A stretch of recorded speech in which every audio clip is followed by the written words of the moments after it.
I chat, yo. We about to react to the Epstein scandal, Mohammed bin Salam's photo. You know what I'm saying? I don't know. I think he's a imam that preaches, about Islam and stuff. But in the Epstein files, they found a photo of him and Epstein himself. You know what I'm saying? So that's what we're gonna watch today. That's what we about to react to. So let's do it. There was a photo. It was hanging on the wall. It was not hidden. In Jeffrey Word. Epstein's house, a photo of Mohammed bin Salman. Mohammed bin So why Salman. was that photo there? Was it Why? a memory or was it a message? Was it? One man, one island. I'm saying, like, millions bro of- got all these islands, bro. Like, bro is a billionaire. Is he even a billionaire or millionaire or trillionaire? I don't even know.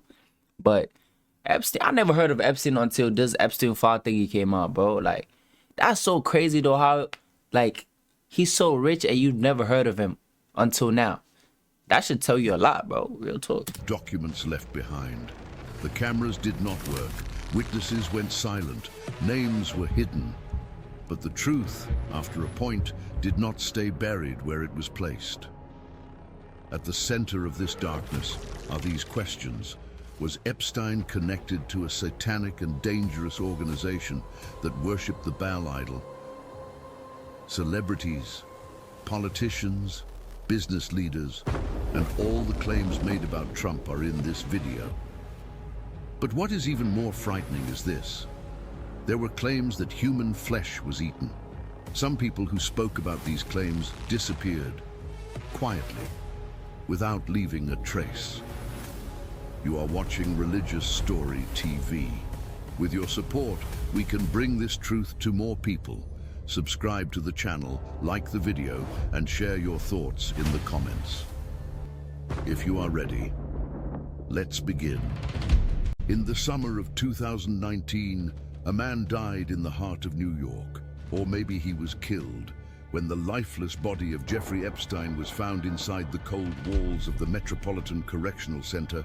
The world was shaken. But the real shock would come later, with the documents revealed after his death. Known as a billionaire financial advisor, Jeffrey Epstein was in fact the architect of a much darker world. From his mansion in Palm Beach to his private island in the Caribbean Sea, from his penthouse in Manhattan to his apartment in Paris, he had built an empire. But this empire was not built on money and power. It was built on blood and tears. Young girls were sent to Epstein's mansions by their families for what was called massage therapy. But what happened behind those walls was far too horrific to be explained by any massage. When the first serious investigation began in 2005, even the Palm Beach police were shocked by what they saw. A complaint made by the family of a 14-year-old girl was only a small snowflake that started a huge avalanche. As the investigation went deeper, hundreds of victims came forward. Each one had a story, each one was a scream, each one was fighting to reach justice. In the summer of 2019, during a search carried out by FBI agents at Epstein's mansion in Manhattan, they found a special framed photo hanging on a wall. Inside it, a young man and Jeffrey Epstein were smiling side by side. The young man in the photo was not an ordinary person. His clothing, his posture, and especially his facial features all pointed to the Saudi royal family. The photo was sent to forensic laboratories. Facial recognition technology was used, and when the result came back, everyone was shocked. Mohammed bin Salman bin Abdulaziz Al Saud, the current crown prince of Saudi Arabia and the de facto leader of the country. However, the photo was taken in the early 2000s, possibly around 2003 or 2004. At that time, MBS was still in his early 20s, just a young member of the royal family. He was an ordinary prince with an uncertain future. Years later, his father becoming king and his own rise to crown prince was something no one could have imagined. So how did Epstein know this young prince? And more importantly, why did he place this photo in such a special place? Jeffrey Epstein's connection to Saudi Arabia goes back to the mid-1990s. At that time, the Gulf region was seen as a land of opportunity for wealthy Americans. oil money, massive projects, luxury lifestyles, and most importantly, secrecy. When Epstein first arrived in Jeddah in 1995, he did not attract much attention. According to official records, he came for business meetings. But what business? Epstein had no registered companies, investments, or official partnerships in Saudi Arabia. A former intelligence official, speaking anonymously, said the following: Epstein's Middle East visits were always strange. He would arrive, stay a few days and leave. No one really knew where he stayed or who he met. But one thing was noticed: the number of people boarding his private jet was higher than the number getting off. Young girls. What? Nah, that's crazy. Are you telling me broke goes to other countries, picks who he wants to take back with him home, and he does what he does? That's crazy. Hey, we don't know if this is true though. Know what I'm saying? I mean, but there's files and stuff and evidence, but I don't know. I don't want to say too much, but I'm reacting to this right now. I feel like government gonna come get me, bro. I'm saying I'm not gonna say too much, do too much. This ain't none of my business, bro. I ain't gonna cap. But yeah, Epstein a dangerous guy though. I ain't gonna cap. Statement was horrifying. Dangerous man. Was Epstein taking young girls to Saudi Arabia? Or was he bringing them from there? Or was it both? The Saudi royal family is a massive structure with... What if this guy right here, whatever his name is, Mohammed, blah, blah, blah.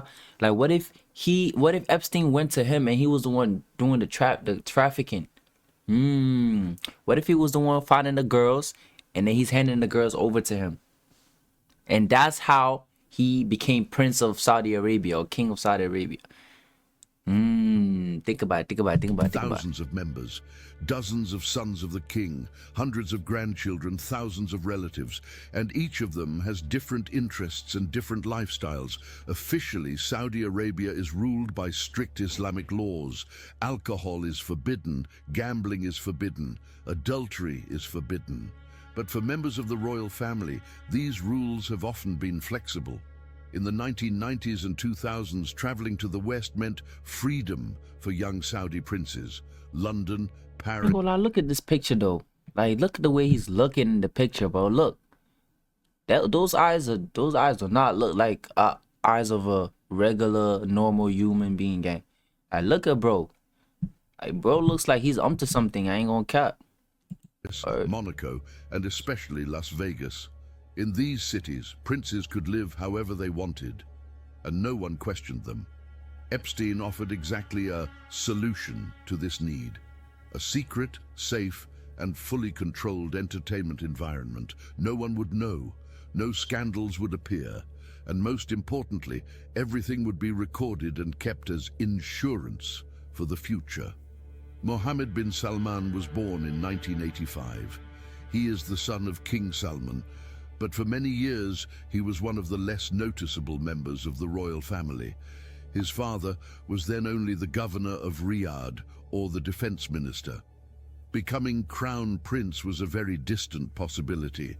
There is very little information about the life of the young MBS. Official biographies say he studied in Saudi Arabia and studied law.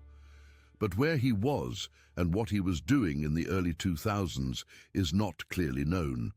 It is during this unclear period that a meeting with Epstein becomes possible. Maybe at a party, maybe at a business meeting, or maybe through another prince. In the photo, MBS looks relaxed. He appears close to Epstein, with a friendly atmosphere. This is not a photo taken at their first meeting. They know each other. They may have been meeting for some time. The time when the photo was taken was very critical for world politics. In 2003, the invasion of Iraq had taken place. The Middle East was unstable. Saudi Arabia had close relations with the United States, but was also dealing with its own internal problems. During this same period, Epstein's activities were at their peak. Hundreds of girls were being abused at his Palm Beach mansion. He was traveling around the world on his private jet and meeting powerful people. Could meeting MBS have been part of Epstein's strategy? identifying people who could become powerful in the future and building special relationships with them in advance. This is a classic method used in intelligence operations. Little St. James, the Devil's Island. This private island in the Caribbean Sea was the heart of Epstein's kingdom. The 72-acre island looked like paradise from the outside. Palm trees, white sandy beaches, luxury villas. But what happened inside was a picture of hell. Island workers spoke about strange construction projects, underground tunnels, hidden rooms, unexplained structures. A mysterious temple-like building at the top of the island stood out with its golden dome and blue and white lines. What was inside was never fully known. Y'all telling me all this right here. Epstein owned all of this, bro. He owns all of that land, bro.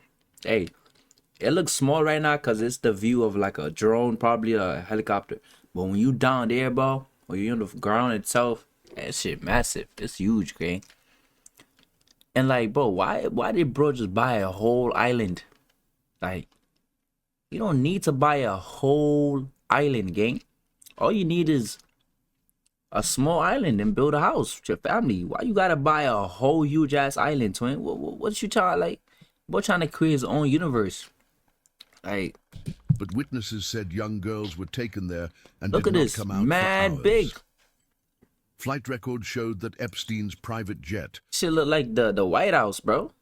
known as the Lolita Express, made countless trips to the island. Bill Clinton, Prince Andrew, famous scientists, Hollywood stars, all of them visited this island.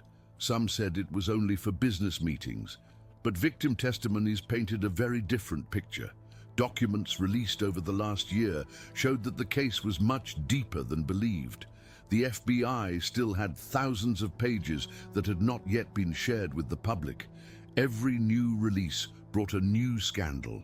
In January 2024, documents mentioned the name of a famous European princess.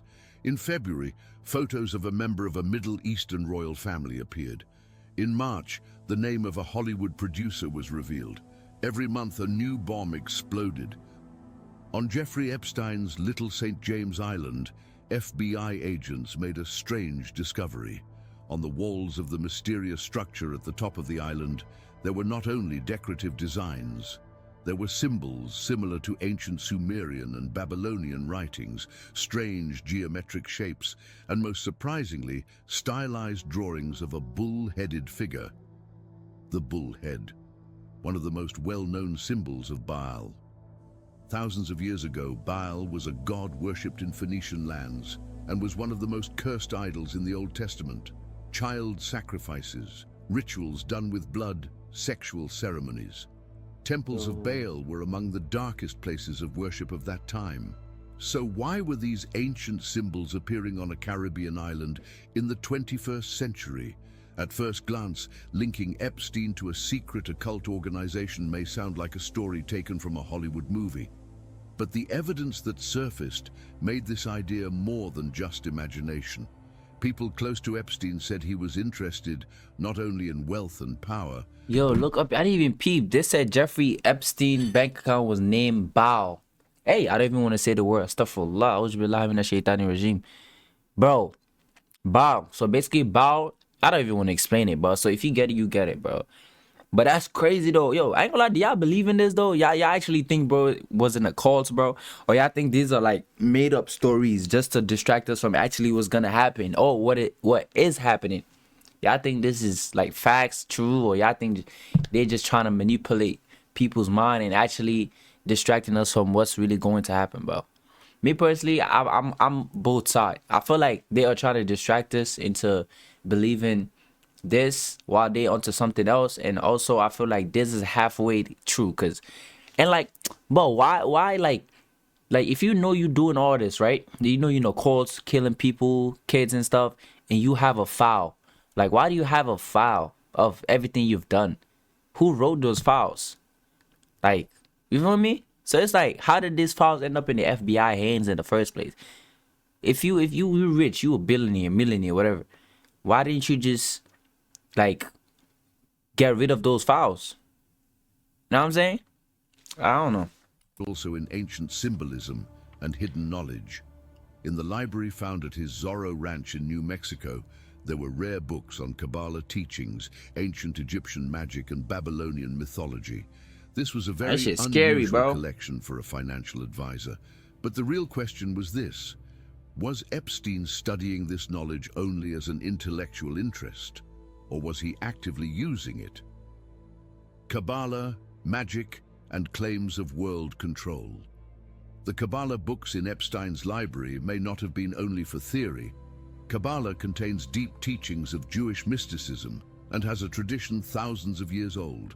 However, throughout history, these teachings were sometimes used for dark purposes. In the Middle Ages, some secret groups claimed to use Kabbalah for magic and manipulation. The power of symbols, the secrets of numbers, control through names. These were not only mystical beliefs, but tools to gain power. The geometric patterns on Epstein's island showed surprising similarities to Kabbalah teachings about sacred geometry. In particular, a structure resembling the Tree of Life symbol stood out in aerial photographs of the island. So was the world really ruled by magic and Kabbalah? As crazy as it may sound, history shows that people in power have always been interested in hidden knowledge, symbolic rituals, and mystical teachings. Epstein may have represented a 21st century version of this tradition. Perhaps the most disturbing detail of this entire dark operation is the piece of the Kaaba cover found on Little St. James Island. What does the Kaaba have to do with this? The Qibla of Muslims and the most sacred place on earth. Every year, the Kaaba's cover, Kiswa, is replaced, and the old cover is carefully cut into pieces and preserved. These sacred fabric pieces are extremely valuable and are protected with great respect. So why was this sacred fabric on an island? According to witness statements, strange rituals were performed in certain parts of the island. There are strong claims that the Kaaba cover was used in these rituals. Why? Because in black magic, defiling something sacred is seen as a way to call demonic forces. Taking the most sacred symbol of Islam and using it in the dirtiest acts. This is not just perversion, it is a deliberate religious attack. The hatred that Shaitan holds against Islam shows itself through such ugly actions. In ancient Babylonian, Sumerian, and Phoenician magic texts, it is advised to capture sacred objects belonging to enemy gods and use them in dark rituals. This is seen as a way to reverse the power of that god and turn the blessing of that religion into a curse. In medieval magic books, known as It's not gonna work. You know who Allah is, bro? Like, you using part of the Kaaba to do what you want to do. You think that's gonna work on Allah, bro? Like, you think that's gonna work, bro? Like, nigga, bro, that shit not gonna work, bro. Like, you know who God is, bro? He could literally erase you right now if he want to. Like, you think you doing all that is gonna change our minds or people? Wait, matter of fact, who's this behind Epstein, though? Y'all see, look, on this picture right here, there's someone right here. A head, bro. Oh, nah, mod.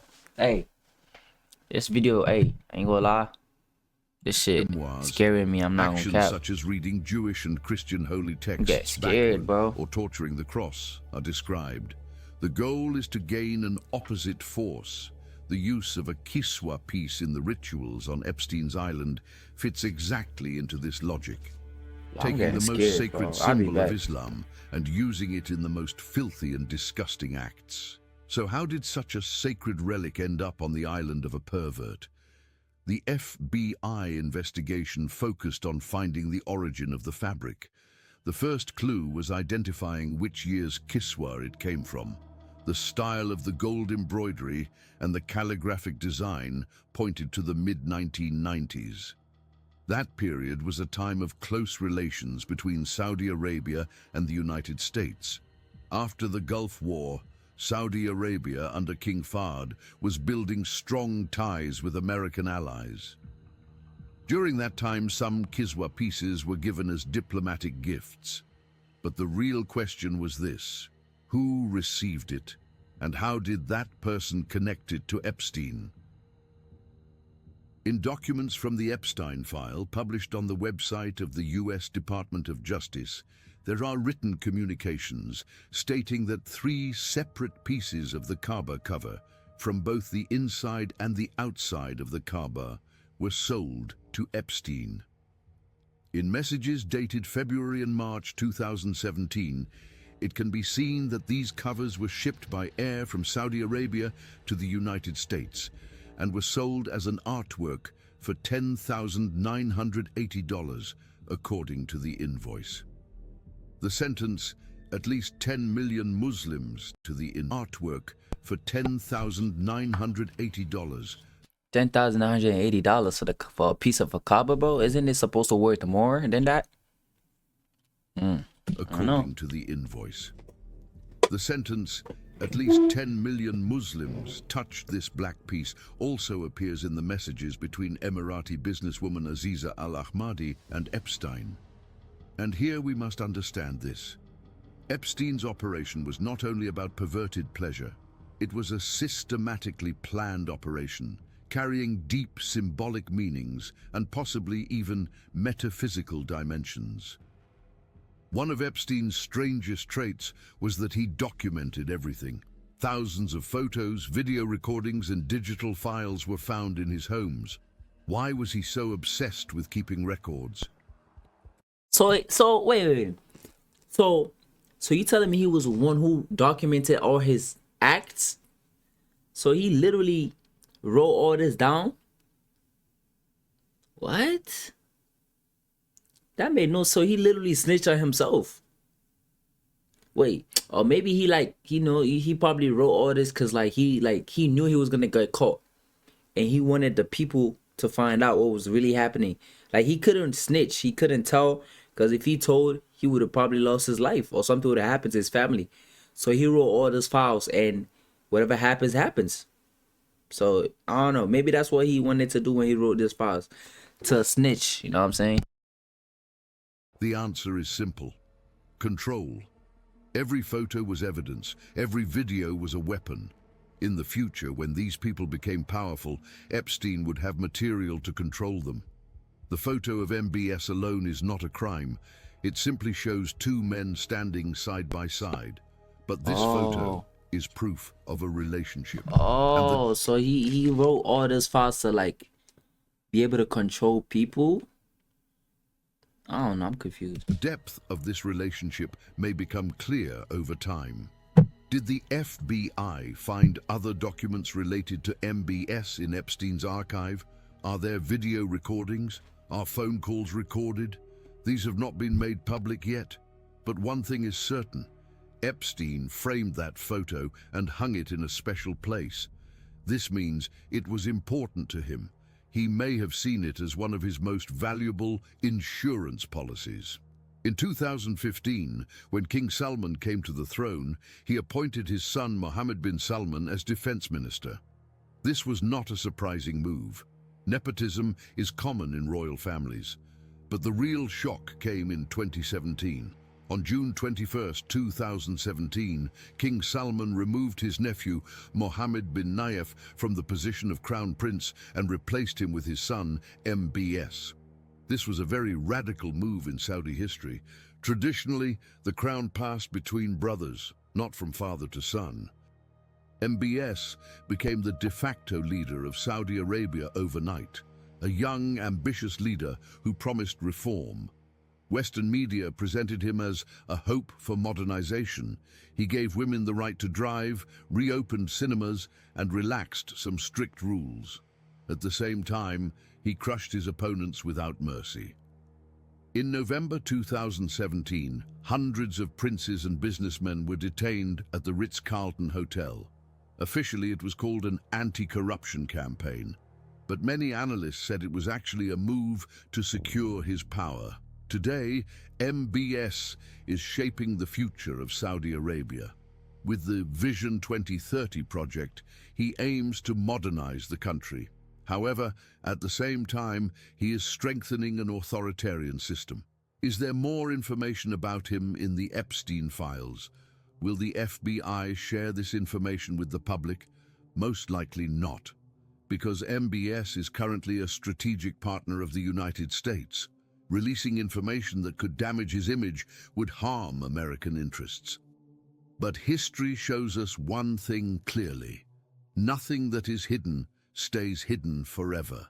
Maybe years later, maybe decades later, but the truth always comes out. Always. In Epstein's files, there were not only politicians, but also scientists, technology giants, and academics. Harvard, MIT, Caltech. Professors from the most prestigious universities in the world were receiving donations from Epstein. Why would a sex trafficker donate millions to scientific research? The official explanation was his interest in science. But the truth may be much darker. Epstein had a special interest in human genetics and artificial intelligence. At his ranch in New Mexico, he had spoken about wanting to create a seed bank to spread his own DNA, making thousands of women pregnant to spread his genes. What? A modern Hitler-like idea of eugenics. What did it mean that a man with such a dark vision had control over some of the most powerful people in the world? And after his death, what happened to this network of control? Is there a secret organization that worships Baal? There is no final proof, but the symbols, connections, and patterns show that at least some people hold such a belief system. Is the world really ruled by secret organizations? We may be very close to learning the answer. From Babylon to the Knights Templar, the trail of secret groups. The worship of Baal reached its peak in Babylon. In the palace of Nebuchadnezzar, there were massive temples dedicated to Baal and his partner Astarte. In these temples, rituals were performed that would be horrifying even by today's moral standards. But after Babylon fell, these beliefs did not disappear completely. Throughout history, they reappeared in different forms and under different names. The Gnostics, the Cathars, the Knights Templar. All of them were groups that claimed in one way or another to protect ancient knowledge. The Knights Templar have a particularly interesting history. Founded in Jerusalem in 1119, this knightly order officially existed to protect Christian pilgrims. But in Jerusalem, they carried out excavations for years beneath the ruins of the Temple of Solomon. What were they searching for? According to some historians, they were searching for ancient knowledge, lost sacred texts, and maybe objects believed to give power. And many believe they found something, because the Knights Templar quickly gained enormous wealth and influence. They built the foundations of the modern banking system. They became the strongest military force in Europe. It has always been claimed that the real goal of these and other secret groups was to create a hidden control over the world. And to do that, they needed to pull powerful people into their ranks. This is exactly where a similarity with the Epstein model appears. Invite powerful people to special places, offer them forbidden pleasures, record everything, then control them. Modern Freemasonry may seem to follow a different path, but it uses similar symbolism. The pyramid, the eye, geometric shapes. These are symbols of ancient hidden knowledge. Around Epstein, there were many powerful figures who were members of Masonic lodges. Was this a coincidence, or was there a connection? Hostility toward Islam and the real target. It is claimed that all this dark organization has a special hostility toward Islam. Why? Islam is based on Tawheed, the belief in one God. It rejects all forms of idolatry. Baal, Astarte, Baphomet, and all other idols are strictly forbidden in Islam. In the Quran, the story of Ibrahim breaking the idols gives this message very clearly. If there really is a secret organization that worships Baal, Islam's clear stance is a major threat to them, because Islam is not only against idolatry and belief, but also against it in social order. Moreover, Islam has strict rules to protect children, protecting the rights of orphans, heavy punishments for child abuse, strengthening the family structure. All of these are serious obstacles to operations like the Epstein model. Maybe this is why we see a systematic smear campaign against Islam in recent years. In media, cinema, and politics, Islam is constantly shown in a negative way. Violence against women, child marriages, terrorism. These accusations are repeated again and again. But the Epstein case shows that the real child abuse, the real violence against women, is carried out systematically in the power centers of the West. And those who commit these crimes try to hide their own filth by blaming Islam. Work today is broken. Every day, people juggle so many different tools just to get work done. The suspicious death of Epstein.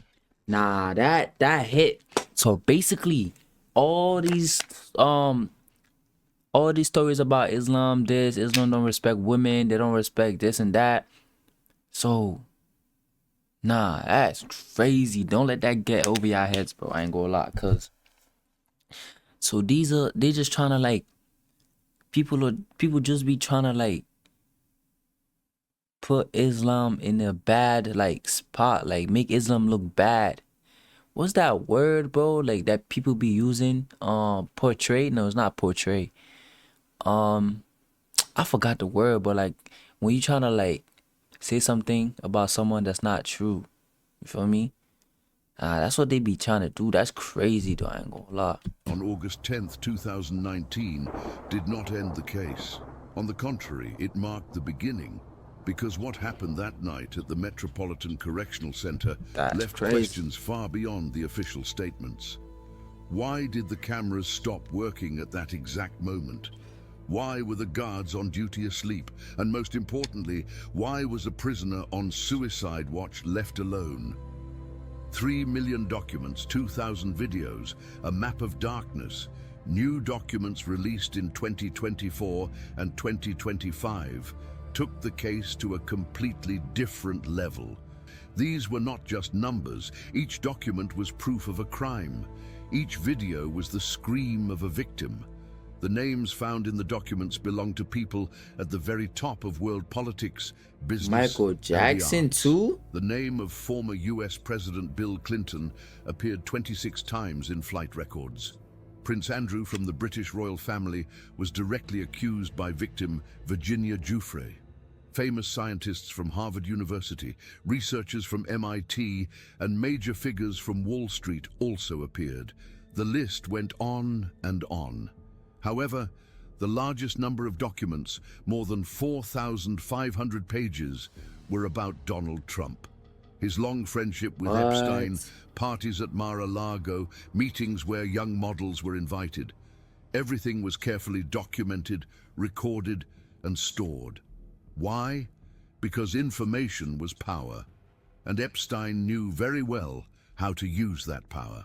Testimonies given in courtrooms formed one of the darkest chapters in human history. Virginia Giuffre explained how she fell into Epstein's network while working at Mar-a-Lago when she was only 14 years old.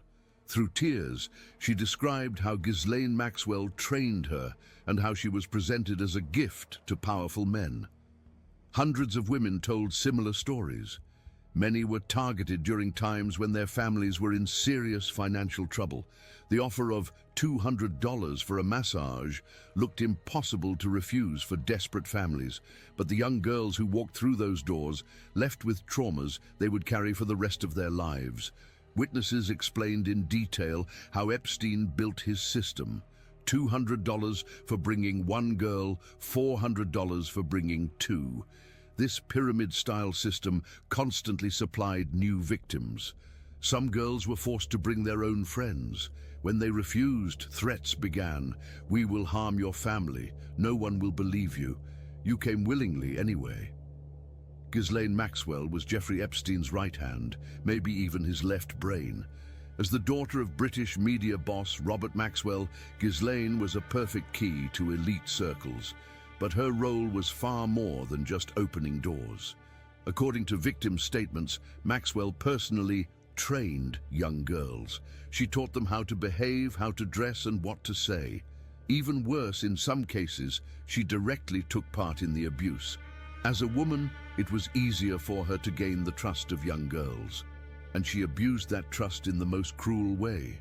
During the trial in 2021, Maxwell's lawyers tried to present her as a victim. They claimed she was manipulated by Epstein and that she was also a victim. But the jury did not accept this defense.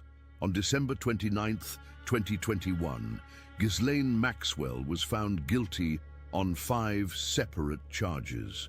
She was sentenced to 20 years in prison. Justice, even if delayed, had finally arrived.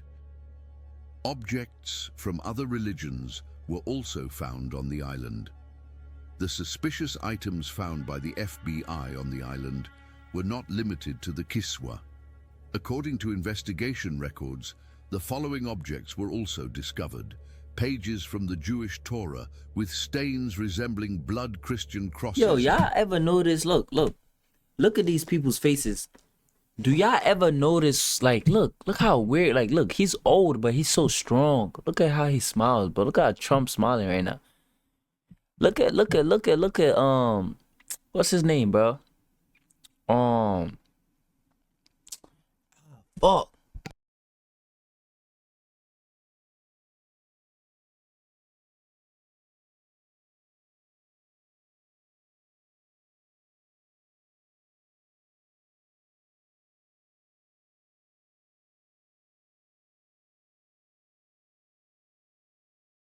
Yo, look at Elon Musk, bro. Look at his face. Look at his mouth. Look at his facial shape. Why is he like, you know what I'm saying? The only people that look ordinary is these. You know what I'm saying? Look at this guy. But I don't know, bro. They be having weird facial structures, bro. Like, it's like they have no soul in their eyes, bro. Even him. No soul. Like, pages from the Jewish Torah with stains resembling blood Christian crosses hung upside down, or found broken statues from Indian religions, damaged and destroyed papyri with ancient Egyptian hieroglyphs, Buddha statues believed to be from Tibet. Some victims taken to the island described the rituals they witnessed. Of course, these are extremely traumatic memories, and the psychological condition of the victims must be considered. However, the fact that multiple witnesses described similar events makes these claims serious. One victim, speaking anonymously, said, "They took us into a room. There was a large table in the middle and a black cloth on it. Candles were burning around. The men were wearing strange clothes, black robes. One man was reading from a book. I did not understand the words, but it felt frightening." Another witness said, "Before touching us, they were doing strange things. They rubbed the cloth on us and said strange words. It felt like some kind of ceremony." These statements point to ritualistic abuse. It was not only about sexual satisfaction, but also had a religious dimension. This shows that Epstein's operation was far darker than an ordinary sex trafficking network. The answer of Islam to all these dark rituals is clear. Magic never works without the permission of Allah. In the Quran, it is stated, "The magicians cannot harm anyone except by the permission of Allah." Baqarah 102. Even the Prophet, sallallahu alaihi wasallam, was affected by magic. A Jewish man took some of the Prophet's hair and used it for magic, and the Prophet became ill. But Allah protected his messenger by revealing the Mu'awwidhatayn surahs, Falaq and Nas, and the magic was broken. This event teaches us an important lesson. Magic exists and can have effects, but it can never go beyond the control of Allah. And most importantly, a believer Muslim can be protected from all magic through dua and the Quran. Epstein and those around him may have hoped to harm Islam by using the Kaaba cover, but they failed to see that Islam is under the protection of Allah. All their dirty games only end up harming themselves. Hands tainted by filth. Who took part in the rituals? The full list of those who took part in the rituals has not been made public. However, some names are known for their connections to occult circles. Ghislaine Maxwell, her father, Robert Maxwell, was known to have an interest in occult ideas. There are claims that Ghislaine continued this interest. Some Hollywood figures, producers whose names are not publicly revealed, but who are known for organizing occult ceremonies. Technology giant CEOs. In Silicon Valley, ritual-like practices are known to take place at events such as Burning Man. However, there is no clear proof that these individuals specifically took part in Epstein's rituals. There are only connections and suspicions. In the next section, we will dive into one of the darkest claims in the Epstein files, allegations that human flesh was eaten and that victims disappeared. Witnesses speak of acid pools and strange surgical procedures, and a terrifying truth begins to appear. Some victims were never seen again. Claims of human flesh being eaten. What is described in this section is not a proven legal judgment. These are reports included in official files, witness statements, victim accounts, and claims highlighted by researchers. But one thing must be said clearly from the beginning. These claims are the most quickly silenced, the least discussed, yet the most frightening part of the Epstein files. Because at this point, the word immorality is no longer enough. Where did these claims first appear? The claims about human flesh first appeared as rumors on social media. For a long time, they were dismissed as extreme conspiracy theories, until some things changed. Email tip-offs sent to the FBI and prosecutors, documents entered into case files but never fully shared with the public, similar accounts from witnesses who did not know each other. After this, a serious question began to be asked. Can so many similar stories really be just imagination? What is at the center of these claims? The claims include extreme violence for ritual purposes, systematic abuse of children, language about chosen victims, acts based on blood, fear, and humiliation. And the most shocking point of all, accounts involving newborn babies. None of these claims are court rulings, but they do exist in official files. So it cannot be said that no one ever said such things. Common patterns in witness statements. Some witness statements in the files show striking similarities. Events taking place in isolated locations. No real chance for witnesses to escape. A constant feeling that powerful people were nearby. Threats like, if you tell anyone. One sentence from a witness summarizes many of these accounts. This was not perversion. This was something done to create fear. Why are the human flesh claims so disturbing? Because this claim goes beyond ordinary crime. In anthropological and occult literature, the most extreme power rituals often share one common element: the destruction of innocence. Those who speak about these claims say that some people around Epstein saw themselves as superior, believed they were above all rules, acted with the feeling of, I can do anything. The goal was not pleasure. The goal was a sense of absolute power. What happened to those who made these claims? This is the darkest part of this section. Some individuals withdrew their statements after giving testimony, disappeared completely from social media, said, I was misunderstood, and went silent, or were never seen in public again. This made the claims even heavier, because people began to ask, if these claims are nonsense, why are these people being silenced? Why does the media avoid this topic? The answer to this question is simple but frightening. It is hard to explain. It is risky to publish. The legal consequences are heavy. It could create public panic. Many major media organizations chose one path.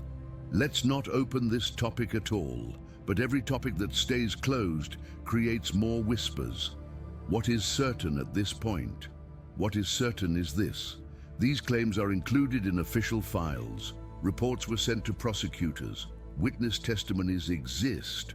What is not certain is this, that all of these claims are true, that these actions truly happened. But this is also a fact. These claims are the most feared part of the Epstein files. Everything explained so far was the most disturbing face of the Epstein case, but the system is still not fully shown. Warning for the next section.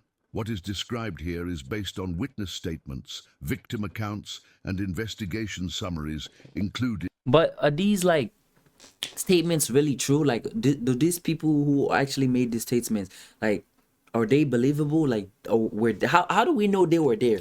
How do we know these people actually saw what happened and were there?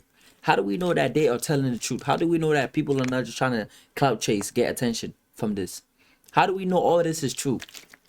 And how do we know that those files that were in Epstein's house were not set up to distract us from actually what they want, what was gonna happen? But at the same time, why would Trump, if President Trump is behind all this, why would Trump put his name in the Epstein files? You know what I'm saying? So it's like there has to be something behind all this. There has to be a reason.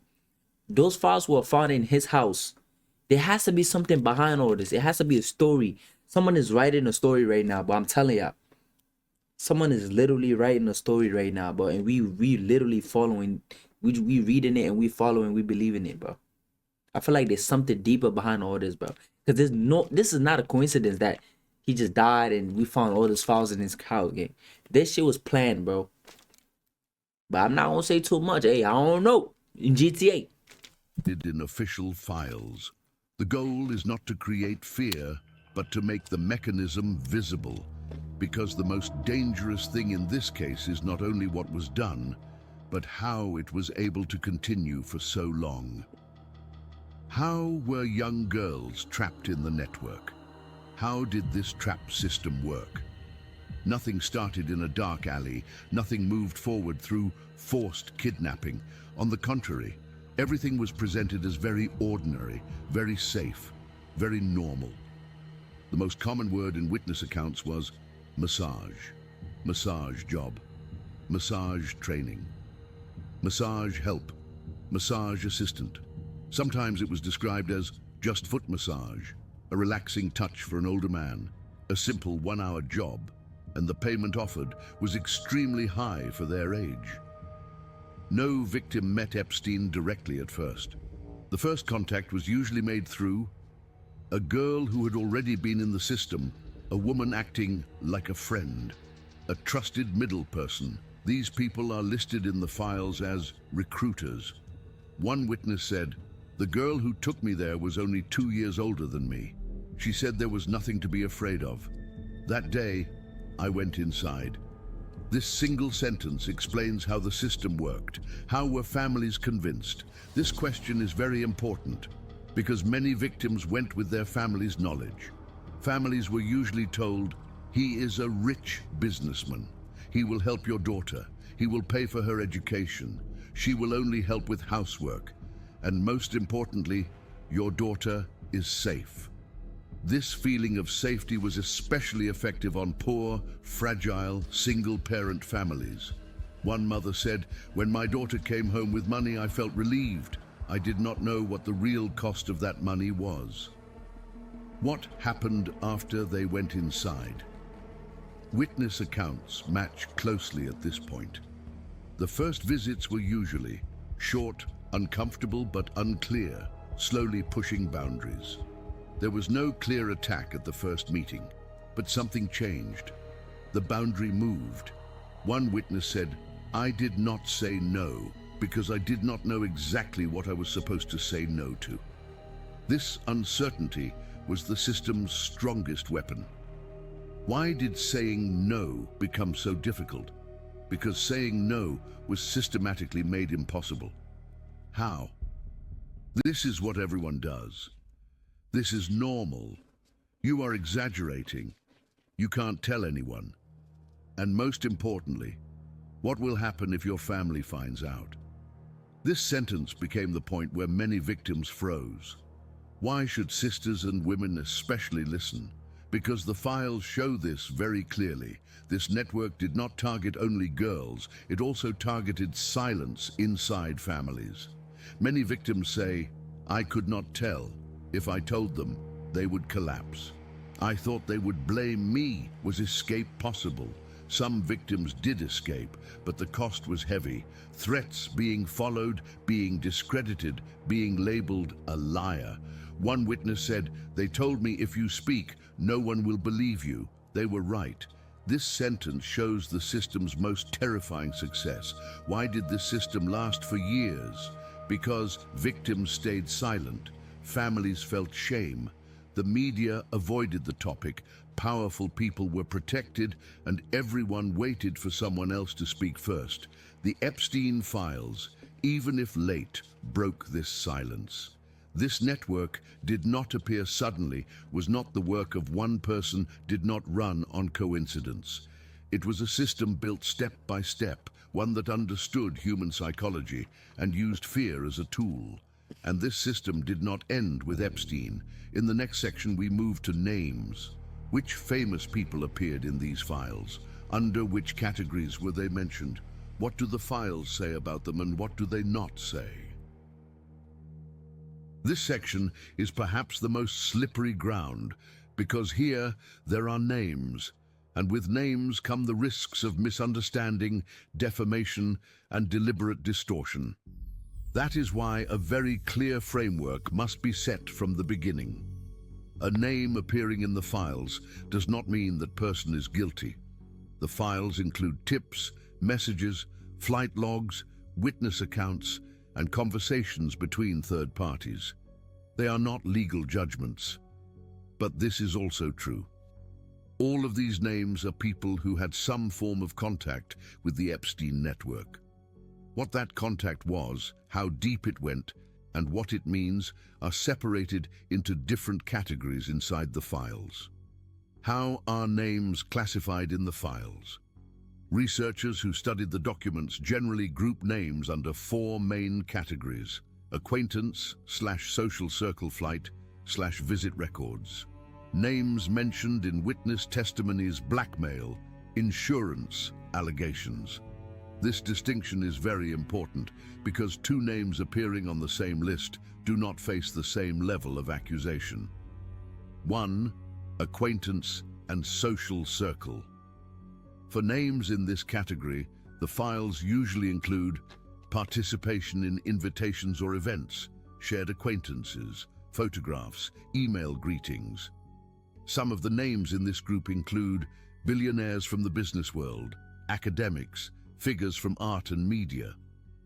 For these individuals, there is no direct criminal accusation in the documents, but one question is always asked. After 2008, when it was already known who Epstein was, why were ties not cut? This question still has no clear answer in the public sphere. 2. Flight and visit records. This category is more sensitive. It includes people who boarded Epstein's private jet, records of visits to the island or mansions, matching dates and times.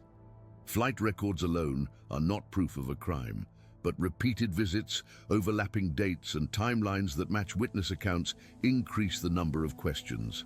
Among the most debated names in this category are former heads of state, high-level politicians, global business figures. One detail stands out strongly. Some individuals publicly said, "I never went," while the files show not one, but multiple records.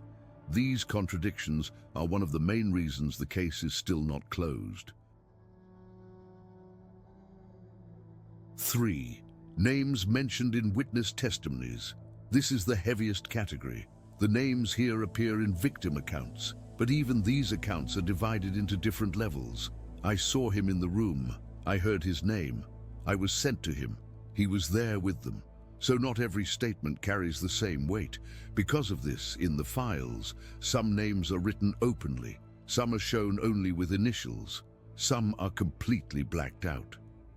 These blackouts are one of the points that victims react to most strongly. One victim's words summarize this situation. "My name is in the file. Why are theirs not?" 4. Insurance and blackmail claims. This section is what separates Epstein from an ordinary criminal. In the files, there are statements saying that Epstein used the word insurance. According to many witnesses and former employees, this word meant one thing: if necessary, I can burn everyone. According to these claims, Epstein deliberately brought certain people to the island, recorded what happened, did not allow them to fully cut ties. But here, a very critical distinction must be made. The blackmail claim is not legally proven. However, there are many reports and testimonies pointing in this direction.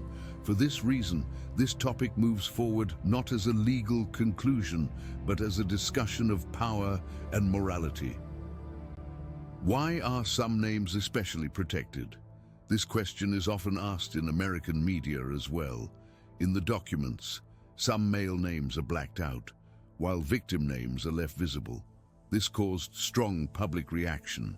The official explanation is national security, ongoing investigations, and the rights of third parties.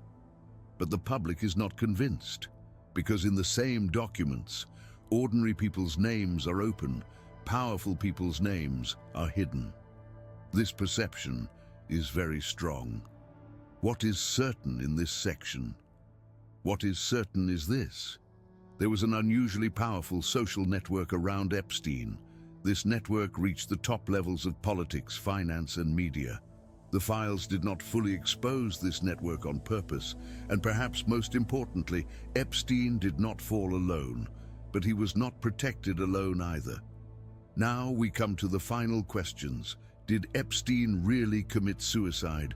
Why did the cameras stop working? Why were the guards asleep? What do the fractures in his neck mean? And most importantly, who benefited from his death? That night was not an ordinary prison night. That night was the night when one of the most dangerous files in the world went silent. According to official records, Jeffrey Epstein died by suicide in his cell on August 10th, 2019. But the moment this sentence was written, it divided people into two sides. 1. Timing. Why that night? Wait, what? 1. This sentence was written, it divided people. 2. Jeffrey Epstein died by suicide in his cell on August 10th, 2019. Wait, so he died in 2019, and I'm just not finding out about this? But we in 2026, bro. How are people just now finding about this, bro? Like, I'm confused. But the moment this Yo, sentence was written... do y'all think he killed himself, or do y'all think that he was people? Yo, I don't know why lately I can't like get my words. I can't like, what's up? Okay. Do y'all think that Epstein got killed, or y'all think that the government sent people to kill him? What y'all think? Write your thoughts in the comments, man. Divided people into two sides.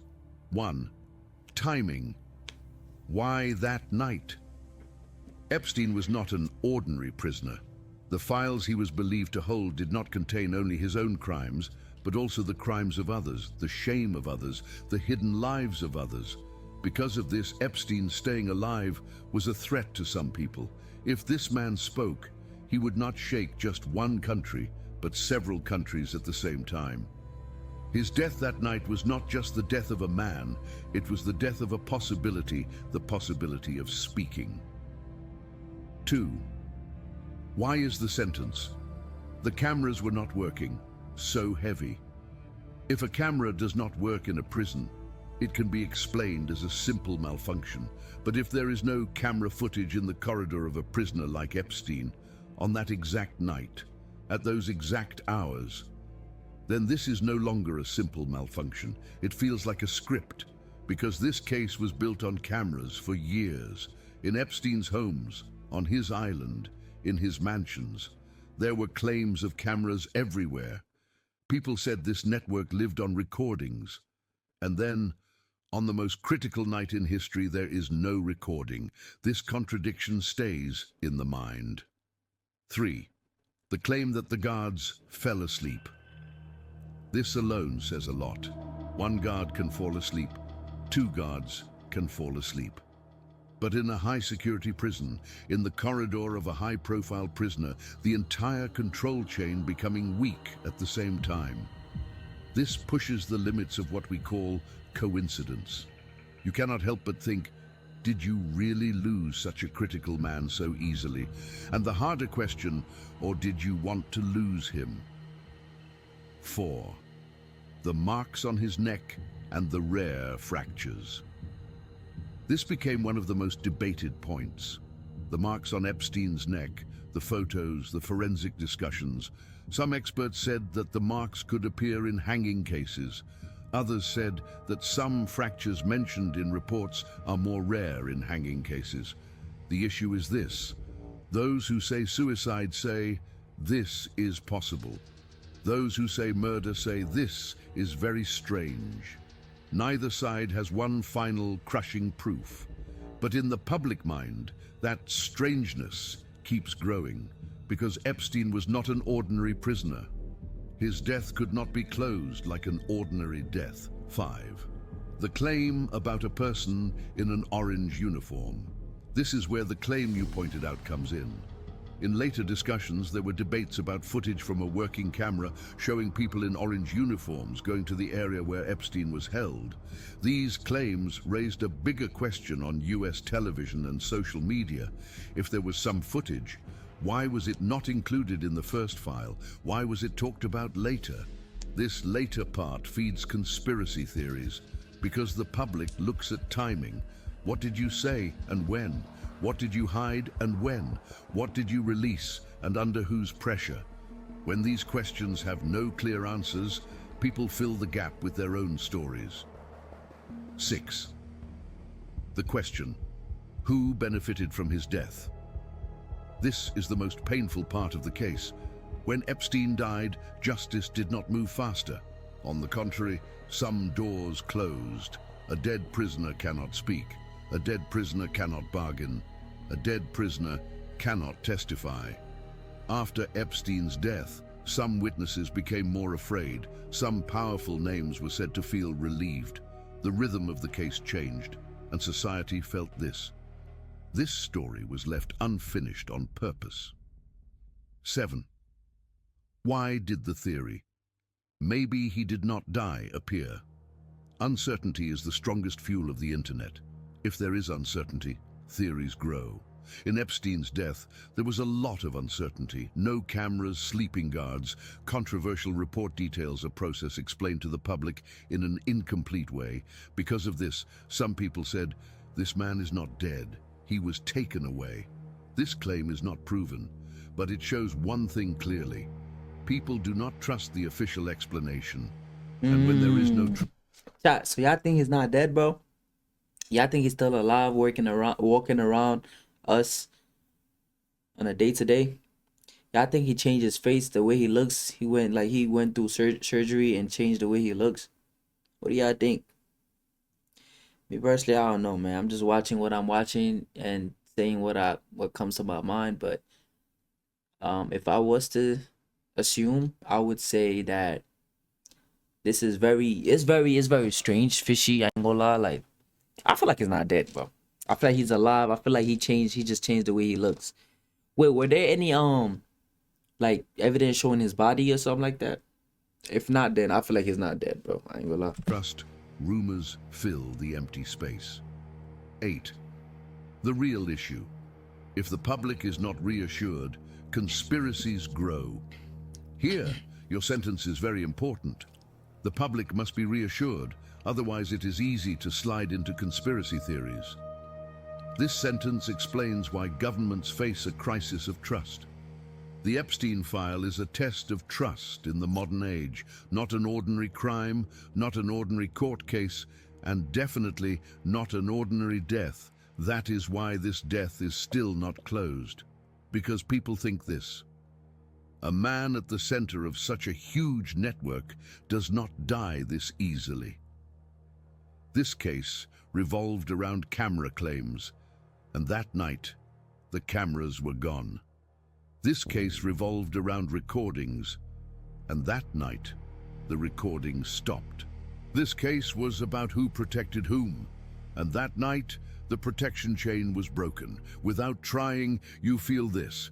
That night, there was not a prison, there was a stage. And the curtain was closed with one single sentence: suicide. But that sentence did not convince anyone. So what do you think about these connections and the death? Do you think this person was just a pawn with much stronger organizations and people behind him who will never be exposed? Or do you think this is exaggerated and that all of it is just conspiracy theory? You can share your thoughts in the comments. If you liked the video, please subscribe. Alright, chat. I ain't gonna lie. Let me know what y'all think about the video, and I'm saying share your thoughts in the comments. Yeah, with that being said, let's do it.